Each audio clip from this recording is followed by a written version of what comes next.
ये मुतालबा किया है कि अगर सोहराब बरकत को रिहा ना किया गया तो सब करे, लेकिन अवामी एक्शन कमेटी इस खित्ते की सबसे बड़ी जबरदस्त एक राइट्स मूवमेंट है और उन्होंने खुद को साबित किया है।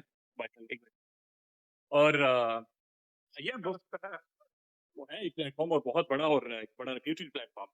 तो जो लोग आपके लिए आवाज उठा रहे हैं यार आप थैंक यू, ये मेरे लिए नहीं अपने लिए आवाज उठा रहे हैं। देखिए, जमानत जो सोराब के खिलाफ 2 FIRs हैं।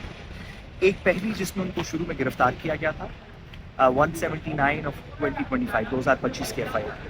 उसमें अब से 4 दिन पहले सोराब को कुछ दिन पहले सोराब को जुडिशल रिमांड पे कर दिया गया था। हमने बेल अप्लाई की, जमानत अप्लाई की, लेकिन एक्सपेक्टेशन भी यही थी कि जिस तरह का ये हाई प्रोफाइल केस बन चुका है, मुश्किल था कि यहाँ से बेल हो। ये अपील में किसी बड़ी अदालत से ही बेल हो, हम कोशिश करेंगे डिस्ट्रिक्ट सेशन जज से, हाई कोर्ट से बेल हो जाए।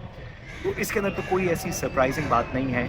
हम चाहते थे कि यहाँ से बेल जल्दी डिसाइड हो ताकि ऊपर की अदालतों में हम जाके मुतल्लिका बहस कर सकें। दूसरी FIR जब सोराब को जुडिशल कस्टडी पे भेज दिया गया तो एक दूसरी FIR का बताया गया जो 2024 की है, उसने उसको गिरफ्तार कर दिया। अदालत ने जज नईम भट्टू साहब ने बड़ी मेहरबानी की कि आज उसमें भी जुडिशल कर दिया। अब इस लम्हे से ऑनवर्ड सोहराब FIA NCCIA की कस्टडी में नहीं है।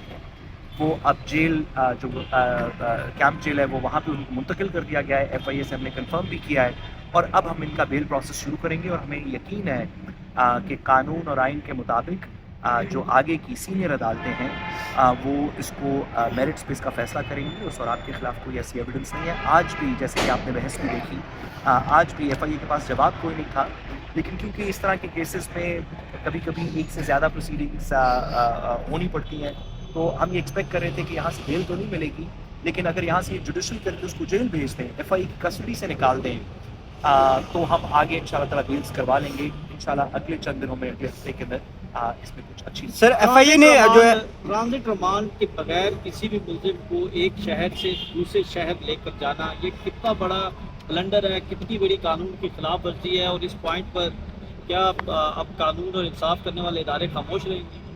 देखिए, वो खामोश रहेंगे या नहीं ये तो मैं नहीं कह सकता, लेकिन आईन पाकिस्तान के अंदर आर्टिकल 10 में ये लिखा हुआ है कि जिस भी शख्स को आप गिरफ्तार करेंगे उसको 24 घंटे में मैजिस्ट्रेट के सामने पेश करेंगे। वो ट्रांजिट रिमांड के लिए किया जाए या असल रिमांड के लिए किया जाए, 24 घंटे के अंदर मैजिस्ट्रेट के सामने पेश करना पड़ता है। सोहराब को शुरू में नहीं किया गया था 24 घंटे में मैजिस्ट्रेट के सामने पेश। आइन के आर्टिकल 10 की खिलाफ वर्जी है। आइन की खिलाफ वर्जी से ऊपर तो कोई कानून नहीं है जिसकी खिलाफ वर्जी हो सकती हो।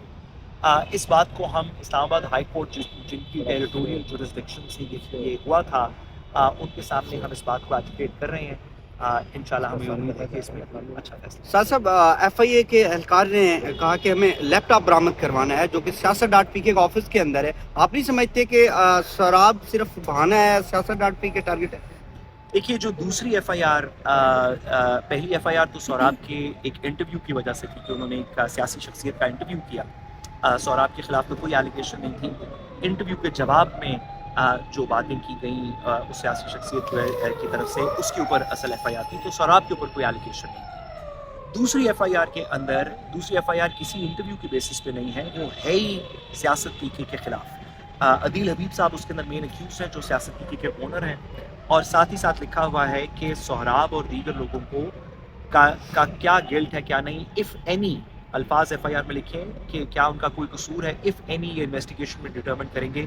तो दूसरी FIR है ही Siyaset.pk के खिलाफ, वो सोहराब के खिलाफ नहीं है, तो उसकी कानूनी चार्ज होगी अकॉर्डिंगली करनी पड़ेगी। सर 3 FIR हैं जैसे पहले दे दी गई हैं, अब दोबारा कोई अगर ऐसी चीज़ आती है सामने, सॉरी 2, तो अगर दोबारा कोई ऐसी चीज़ आती है तो आपका क्या लाया मतलब? हमने यहाँ पे भी NCCIA के जज के सामने भी ये दरख्वास्त दायर की हुई है कि हमें रिकॉर्ड दिया जाए कि कितनी FIR सोहराब के खिलाफ पेंडिंग है, और साथ ही साथ हमने इस्लामाबाद हाई कोर्ट के अंदर भी DG FIA और NCCIA के हेड से ये दरख्वास्त की हुई है इस्लामाबाद हाई कोर्ट की तवस्सुत से कि हमें बताया जाए कि पाकिस्तान में कितनी FIR सोहराब के खिलाफ है।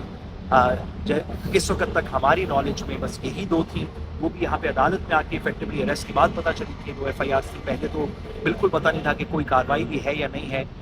तो हमें उम्मीद है कि अदालत से जब इसमें हुक्म मिलेगा तो इसमें कंप्लीट लिस्ट बन जाएगी। थैंक यू सर, बहुत शुक्रिया।